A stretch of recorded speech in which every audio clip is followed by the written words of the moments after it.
Another episode of the CattleUSA Daily Podcast. Today we are again bringing you guys your Monday weather report with Gary Lezak and the Weather 2020 team. We are talking all things today. We're just kind of a little bit all over the place. We talk drought, we talk rain, we talk like all the things. Everything from this next week into the next few months, what we are going to be seeing as far as the weather trends and patterns go. So without further ado, let's go ahead and jump into this convo with Gary and hear it straight from him.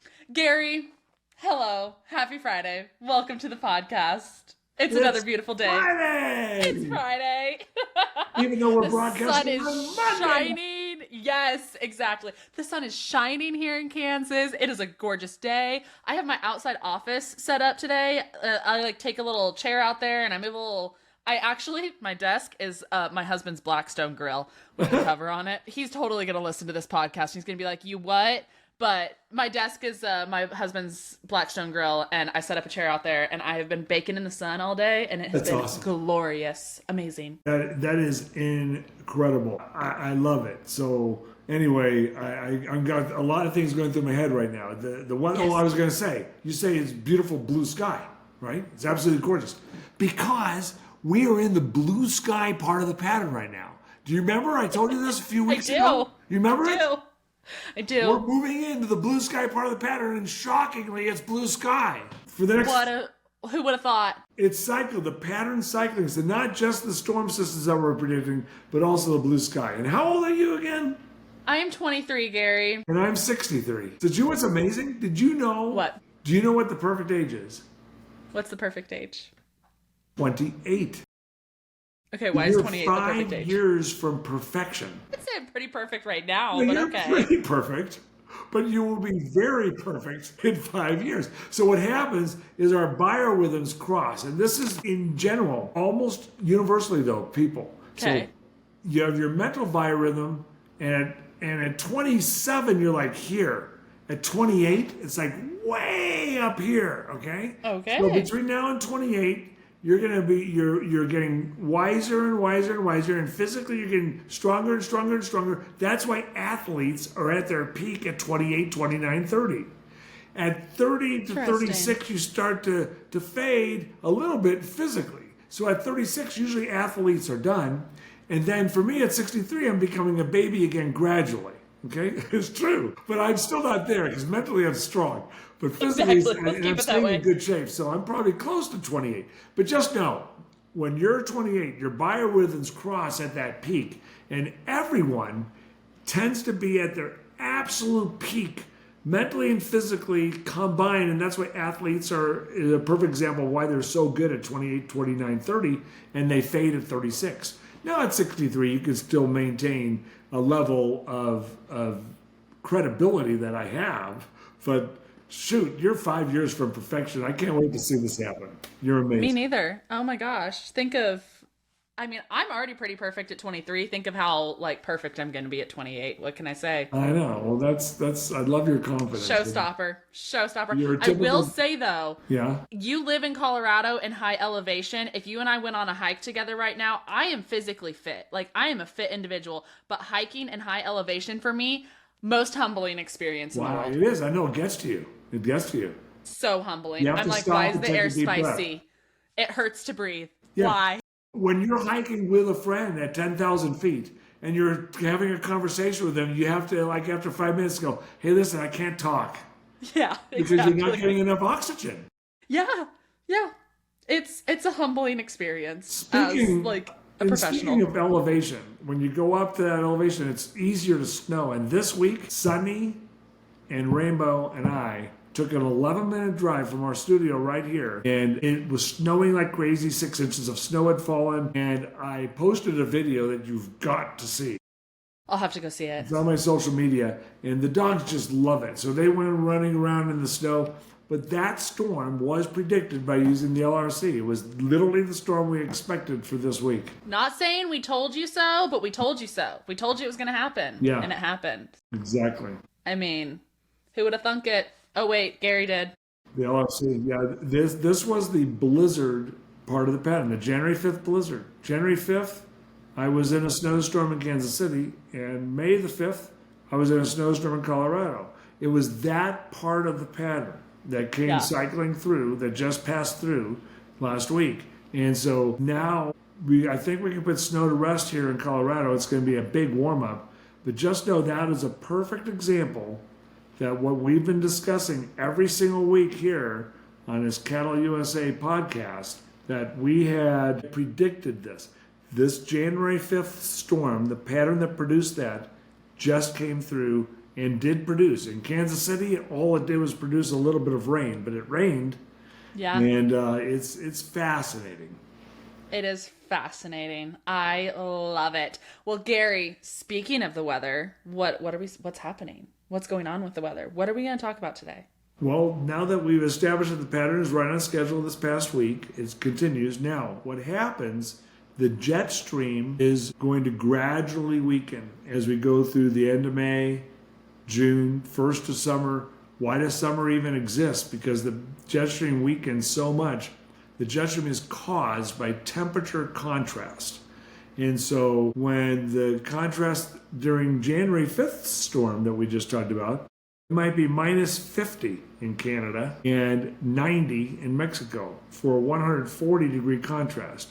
During the summer, as soon as it hits July, it's 70 in Canada and 110 in Mexico or the deserts of the Southwest. That's 40. So 140-degree contrast during the winter, 40 during the summer.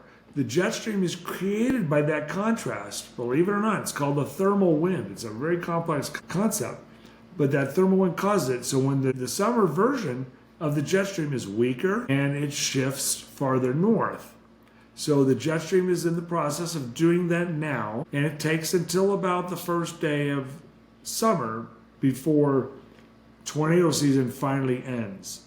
So there's going to still be more tornado threats as we go towards the end of May. One of them is May 24th to 30th. We're expecting a pretty big setup for severe weather. And then in the first week or 10 days of June or so, but it'll be that version of it. Just know that the pattern's weakening, and still cycling regularly. For what we have discussed, if you've been listening from week to week, what we have discussed on this podcast is a phase 1 of the weather pattern and a phase 2 of the weather pattern. A phase 1 of the weather pattern has been the wet one for most of the plains into the Corn Belt. And phase 2 is more northwest flow. And northwest flow during June sometimes can produce thunderstorms too, dry during the winter, but during June, thunderstorms could form in the Dakotas and ride south into Nebraska and Kansas. We have to watch for that. But it's this phase 1 that's produced most of the rain, and that's coming back in the last week of May and the first 2 weeks of June. For that 3-week stretch, before the jet stream gets too weak, we will likely have a rather wet period of time across many areas. And a lot of farmers have been getting in their crops, and planting has been rather ideal. There's been just enough moisture. So you had the crops in, then it rained on top of that. Now you're going to need more rain. Just know it's time for the last week of May, first 2 weeks of June, and I have about a 75 to 80% confidence level that it's going to produce in most areas. 1, 2, 3 inches of rain, maybe 3, 4, 5 inches of rain, possibly too much in a few spots. That is coming. So I just wanted you to know that. Well, that's very important to know, 1,000%, is here in Northeast Kansas, we've been blessed to be getting a pretty decent amount of rain so far. And as long as that trend keeps on going, then I'm a happy camper. But I know we have a lot of people out west who are in those drought regions that are like, please send some our way. We desperately need it. How's our drought outlook looking, Gary? In today's cattle business, efficiency isn't just a goal, it is a necessity. Here at CattleUSA, we are excited to partner with MJE Livestock Equipment. They design working facilities that streamline your operation, reduce labor costs, and enhance herd health. Their modular systems are built to adapt as your ranch grows, ensuring long-term value and durability.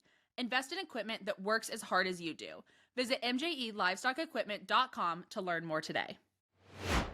It's continued to shrink slightly, but out across western South Dakota, western Nebraska, into eastern Wyoming area, is this next 3-week stretch from late May into the first half of June is going to be fascinating. I think between now and then is going to be fascinating because there's some chances showing up. Western Kansas, southern Kansas, they got hit this past week. They did. There was a lot of rain. So if we're out there, the drought index is probably going to go down to either an abnormally dry level or even no drought at all. So that's what just happened with this latest storm, the blizzard part of the pattern that just cycled through. So it's looking better. There's going to be drought stress in a few spots though. So as we've talked about, even in extremely wet years, the flood of 93, there was an extremely wet year that was really massive flood. And I was alive then, you were not. It was not. I wasn't even a thought then. But let me just tell you, I mean, the rivers rose so high. The Missouri and the Mississippi River was ridiculous, and the Kansas River too. But as wet as it was, there was a shadow. And you go into southern Kansas, it was extremely dry, while it was extremely wet, not too far away. Even when you take a whole state of Kansas, even if it's a wet year, there are pockets, counties that just stay dry. So we'll be looking for those in the next few weeks. Very, very important information. As we go into the next week, 2 weeks, month, what other highlights are we seeing? What other things do we need to chat about today? In April, there was another storm that's due in this coming up weekend coming up. So we got to look for that. There could be a severe weather outbreak and possibly some bad thunderstorms. That would be, middle of this month, 16th, 17th, 18th is when it's due. So look for that. And then we'll look for that other wetter phase of the pattern due after that. Perfect. Amazing. Such great things. All the highlights, all the things. And for all of you listeners out there, if you listen to this every single week religiously and you're like, Gary's info that he's bringing is amazing, I just need to tell you, I got to put a plug in real quick, Gary. Like, you have got to get onto the Weather 2020 website and go check it out. Because, like, if you think the things that Gary's telling you just, like, in the 10 minutes that we talk on this podcast once a week is great, then, like, go look at his brainchild on Weather 2020 and just see all the things that it can do and tell you daily and all like just the granular details that you can get down into on long-term weather prediction. It is amazing. We have a CattleUSA partnership link down in the show notes for you guys so that you can check that out and get your hands on it yourselves because it is chef's kiss. It's amazing. It really is. Yeah, the Weather 2020 dashboard is something every farmer should have. You can have this tool that you get a week by week or a day by day outlook all the way to the end of the year. Yes, an outlook to the end of the year right now, although it's only accurate through October 1st. We'll explain that in another podcast. Yes. It'll be accurate eventually again then, but between now and through the growing season, we're gold. We are golden. Well, Gary, thank you for your time today, as always, on the podcast. We appreciate your knowledge and just everything that you bring to us. And I appreciate the energy boost that I get every single Friday talking to you. So, as always, to all of our listeners out there, make sure you like, subscribe, rate, review, share with a friend. We always appreciate it. And we hope you guys have a great Monday and that our Friday energy is kind of pushing off onto you and you're able to start your week off on a great note. And as always, we'll see y'all tomorrow on another episode. Have a good one, guys.